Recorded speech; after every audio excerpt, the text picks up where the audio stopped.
سلام، من کیارش امیری هستم و امروز میخوایم در مورد کلیک هاوس یه دیتابیس قدرتمند صحبت کنیم. میخوایم ببینیم فرق این دیتابیس با بقیه دیتابیس ها توی چیه و چیه که این دیتابیس رو برای آنالیتیکس و تحلیل داده انقدر فوق‌العاده کرده. بیایم با یه مثال شروع کنیم. فکر کنید یه آنلاین شاپ داریم که هر روز کلی یوزر میان و توی آنلاین شاپمون کلی کار مختلف میکنن، از کلیک روی محصول مختلف گرفته تا خرید یه محصول یا تغییر پروفایلشون.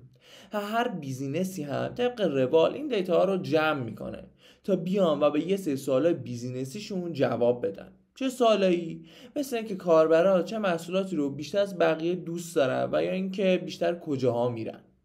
و طبیعتا باید این دیتا رو یه جایی ذخیره کنیم و مطمئنا هر چقدر بیزینستون هم رشد کنه دیتاهاتون هم زیاد و زیادتر میشن و اینجاست که کلیک هاوس میتونه وارد بازی بشه و قدرت خودش رو نشون بده. در واقع یکی از قدرتایی که کلیک هاوس به ما میده توی آنالیتیکس و تحلیل داده هاست. خب یه سوالی که الان پیش میاد اینه که مشکل دیتابیس های تردیشنال چی بوده که ما میخوایم بریم سراغ کلیک هاوس؟ میشه گفت تفاوتشون به خاطر فرقای فاندامنتالیه که دارن و برای اینکه بتونیم این فرقای فاندامنتالی رو توضیح بدیم اول از همه باید فرق آنالیتیکس پروسسینگ و ترانزکشن پروسسینگ رو توضیح بدیم. بیایید توی همین مثال آنلاین شاپمون و از رو همین مثال ادامه بدیم. فکر کنین کیارش وارد آنلاین شاپ میشه و کلی توی اون میگرده و مثلا ممکنه بیاد آدرس خونش رو تغییر بده یا مثلا آدرس ایمیلش رو تغییر بده یا شماره تلفنش رو عوض کنه. وقتی هر کدوم از این اتفاقا میفته همیشه یه سطر توی دیتابیس ترانزکشنال ما وجود داره که اختصاص داره به کیارش و ما از این دیتابیس استفاده میکنیم که مطمئن بشیم اون سطر رو خیلی سریع پیدا میکنیم و حالا میتونیم اونو آپدیتش کنیم. میشه گفت نیازمون رو این دیتابیس های ترانزکشنال حل میکنن و اگه کیارش دیتا خودش رو بخواد تغییر بده خیلی راحت میاد و رکوردش رو توی دیتابیس آپدیت میکنه و میره. خب بیایم بریم سراغ یه جنس دیگه دیتا که کیارش تو آنلاین شاپمون تولید میکنه. کیارش ممکنه تو سایت کلی بگرده و روی لینک های مختلف کلیک کنه، ممکنه از سایت بره بیرون و دوباره بیاد تو و مثلا سشن های جدیدی هم تو همین حین براش باز بشن و بسته بشن و یا مثلا میاد یه سری محصولات رو به لیست خریدش اضافه میکنه، یه سری ها هم میاد حذف میکنه. میشه گفت کل ایونت های مختلف تو این آنلاین استور ما اتفاق میفته که با اون کانسپت قبلی که فقط یه رکورد تو یه سطر دیتابیس داشتیم متفاوته و طبیعتا میخوایم این ایونت ها رو جمع کنیم و روشون یه سری پروسس های آنالیتیکس بیایم انجام بدیم. مثلا اینکه محبوب ترین محصولی که کاربر دنبالشن چیه، یا مثلا محبوب ترین پروداکتی که توی 12 ساعت اخیر به سبد خرید اضافه شده چی بوده و در کل از اینجور دیتاهای آماری. میشه گفت اینجور کوئری ها جنس متفاوتی با دیتابیس های ترانزکشنال دارن و چیزی که ما اینجا نیاز داریم اینه که تعداد زیادی دیتا با هم تجمیع بشن و به ما یه دیتا واحد بدن. در واقع این دیتاییه که ما قراره از جمع شدن چندین کالم با همدیگه به دست بیاریم و میشه گفت دقیقاً این اسلایدی که داریم میبینیم تفاوت اصلی بین دیتابیس های ترانزکشنال با کلیک هاوس رو به ما نشون میده و میشه گفت در نهایت ما تو کلیک هاوس یه تجمیع و آمار از دیتاهای توی کالم نامون میخوایم. کلیک هاوس تو سال 2016 توسط یاندکس که یکی از بزرگترین پلتفرم‌های وب آنالیتیکس توی جهانه ساخته شده و الان هم به صورت اوپن سورس در دسترسه و همه میتونن ازش استفاده کنن. کار این دیتابیس اینه که صدها میلیون و حتی بیلیون دیتا برزیم توش و حالا بخوایم اونا رو اگریگیت کنیم و کلیک هاوس میتونه این کار برای ما با سرعت خیلی خیلی بالایی انجام بده. یکی از مزیت‌های این دیتابیس کامیونیتیه که پشتش وجود داره و یک کامیونیتی خیلی فعال داره که کلی افراد مختلف از این دیتابیس دارن استفاده میکنن و روی کلیک هاوس کامیونیکیت میکنن و هر روز داره توی جهان محبوب و محبوب تر هم میشه. میشه گفت این مزیت بزرگی محسوب میشه. چرا؟ چون که تا حدودی میشه مطمئن بود اگه به مشکلی برخوردین کسی دیگه هم هستن که دارن از کلیک هاوس استفاده میکنن و اگر توی کامیونیتیشون باشی میتونی مشکلاتتو مطرح کنی، یا اگه کلیک هاوس مشکل یا باگی خورد میتونی تا حدودی مطمئن باشی که اگه ریپورتش کنی احتمالا یکی میره سراغش تا اونو حلش کنه. قبل از اینکه بریم سراغ ادامه کار، اگه تا اینجا از ویدیو خوشتون اومد ممنون که با لایک و سابسکرایبتون حمایت میکنید. حالا که فهمیدیم کلیک هاوس کجا به درد ما میخوره، بیایم بریم سراغ اینکه کلیک هاوس چطوری این کار برای ما انجام میده. خب در مورد این صحبت کردیم که توی دیتابیس رو اورینتد مثل پوستگرس نسبت به دیتابیس کالم اورینتد مثل کلیک هاوس دیتاها تو هر کدوم به چه شکلی توی دیتابیس ذخیره میشن. یه تفاوت مهم دیگه‌ای که این دوتا دیتابیس با هم دارن نحوه ذخیره دیتاهاشون روی دیسکه و میشه گفت توی دیتابیس های رو اورینتد این سطرها همشون به صورت یه سری فایل به هم پیوسته روی دیسک اون ذخیره میشن. منظور اینه که وقتی شما یه رو توی دیتابیستون رو میخواین حالا مثلا تغییرش بدین، پوستگرس میره و اون فایلی که دیتای رو شما توش ذخیره شده رو پیدا میکنه و فقط لازم اون رو اسکن کنه تا اون دیتا رو به دست بیاره و پوستگرس این کار رو خیلی عالی و سریع برای ما انجام میده. ولی مشکلی که اینجا ما بهش برمیخوریم چیه؟ مشکل اینه که اگه بخوایم مثلا 2 تا کالم مختلف توی کل دیتابیس رو با هم اگریگیت کنیم، از اون ور باید کل دیتابیس رو برای 2 تا کالم بخونیم و توی رممون نگه داریم، در صورت که ما کاری با کالم‌های دیگه به غیر از همون 2 تا کالم نداریم. خب بیایم ببینیم تو کالم اورینتد دیتابیس ها مثل کلیک هاوس این مشکل به چه شکلی حل شده. ما توی این دیتابیس ها به ازای ستون هامون فایل داریم و اگه پاشیم و خودتون بخواین یکم بگردیم تو کلیک هاوس، دقیقاً این چیزیه که روی دیسک برای کلیک هاوس میتونین ببینین. و اینجا اگه ما بیایم بگیم همه دیتاهای یک کالم رو بیار و اگریگیت کن، طبیعتاً دستورمون خیلی راحت‌تر و افیشنت‌تر اجرا میشه، چون فقط لازمه که فایل های اون کالم رو برای این کار از روی دیسک بخونه و توی مموریش لود کنه. و این یکی از اولین نکاتیه که کلیک هاوس رو برای کار آمارگیری خیلی مناسب و بهینه کرده و به طور خلاصه میشه گفت تفاوتش توی نحوه ذخیره سازی دیتا روی دیسکه.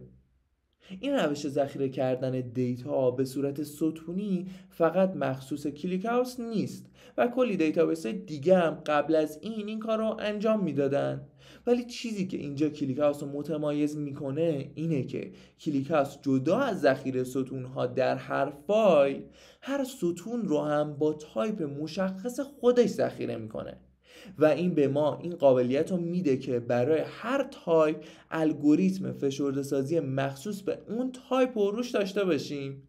پس چی شد؟ نه تنها کلیک هاوس خیلی سریع تو گرفتن دیتاهاتون، خیلی هم افیشنت اونا رو توی دیسک ذخیره میکنه و هر کدوم رو با توجه به تایپشون کامپرسشون میکنه.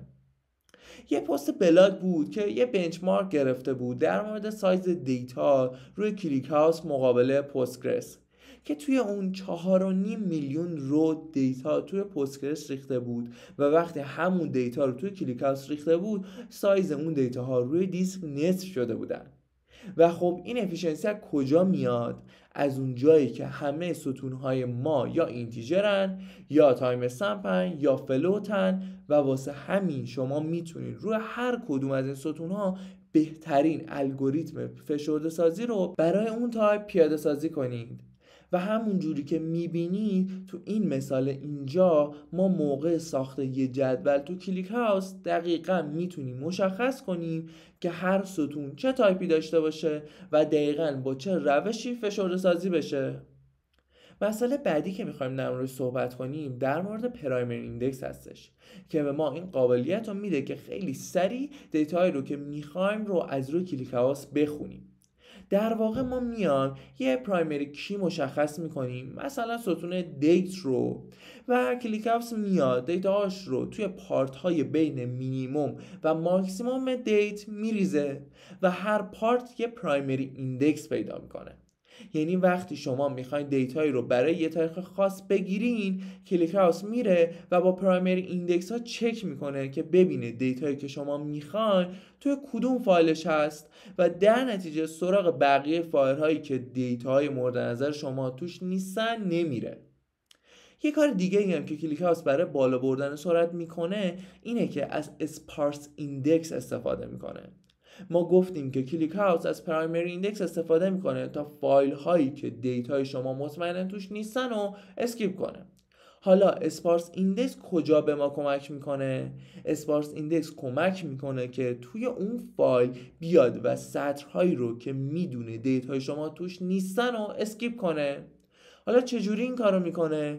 میاد و دوباره از پرایمری کی استفاده میکنه و یک سری بازه 8192 تایی درست میکنه و مثلا میاد و فایلش رو به 5 تا بازه 8192 تایی تقسیم میکنه و میدونه از چه تاریخ تا چه تاریخی توی کدوم بازه قرار گرفتن و الان وقتی میخواد کوئری شما رو اجرا کنه یک راست میره سراغ اون بازه‌ای که دیتای شما توش هست و با این کار به شدت سرعت دریافت دیتای شما رو از دیسک بالا میبره.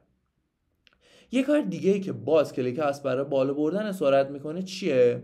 این که میاد از اسکیپ ایندکسز استفاده میکنه. حالا این چه جوری کار میکنه؟ بیایم برگردیم به همون آنلاین استورمون و بگیم ما روی یوزرهامون کوئری زیاد میزنیم و میخوایم سرعت ریزالتی که کلیک هاوس به ما میده هم بیشتر باشه.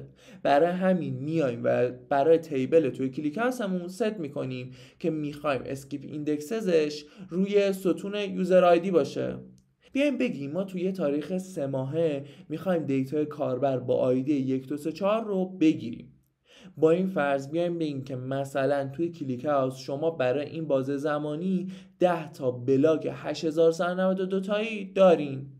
در این حالت وقتی که اسکیپ ایندکسز رو ست نکرده باشین، کلیک هاوس میاد و 10 تا 8192 سطر رو چک میکنه که ببینه اون دیتایی که شما میخواین تو کدوم یکیشون هستش. ولی اگه اسکیپ ایندکسز رو ست کرده باشین، کلیک هاوس یه لیست درست کرده که تو هر کدوم از اون پارتای 8192 تاییتون چه یوزر آیدی های دیتا دارن و مثلا متوجه میشه که کلن از اون 10 تا 3 تاشونن که دیتایی از یوزر آیدی 1234 توشون هست. واسه همین 7 تا پارت دیگر رو بیخیال میشه و فقط میاد اون 3 تایی که میدونه دیتایی از یوزر 1234 دارن رو میگرده.